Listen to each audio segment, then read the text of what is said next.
السلام عليكم ورحمة الله وبركاته. مرحبا بكم في قناة أوميغا سبورت. الناخب الوطني السابق وحيد خليلوزيتش تعرض للبايحة للسرقة يوم الأحد نفس النهار اللي تلعب فيه الماتش ديال المنتخب الوطني المغربي ضد المنتخب البلجيكي. المباراة اللي سالت بانتصار المنتخب المغربي ب2-0. وحسب الأمس الفرنسية فاش دخلوا للدار ديال وحيد خليلوزيتش اللي كاينه في ليل، كاينه في المنطقة سميتها ايفيرن، ضربوا الكوفر اللي كان فيه الفلوس والمجوهرات وشي ساعات فاخره اللي خداوها من هاد الكوفر. وفتح البوليس الفرنسي تحقيق في الواقعة البارحة في الليل، وكتقدر قيمة المسروقات بواحد 80,000 أورو على حسب ما ذكر البوليس حسب التقرير ديال الأمس الفرنسي.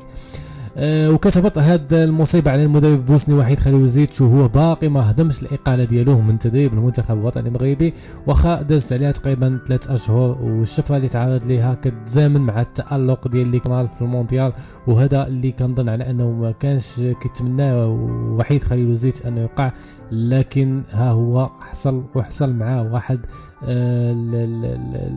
المصيبه اللي نزلات على البوسني وحيد خليلوزيتش.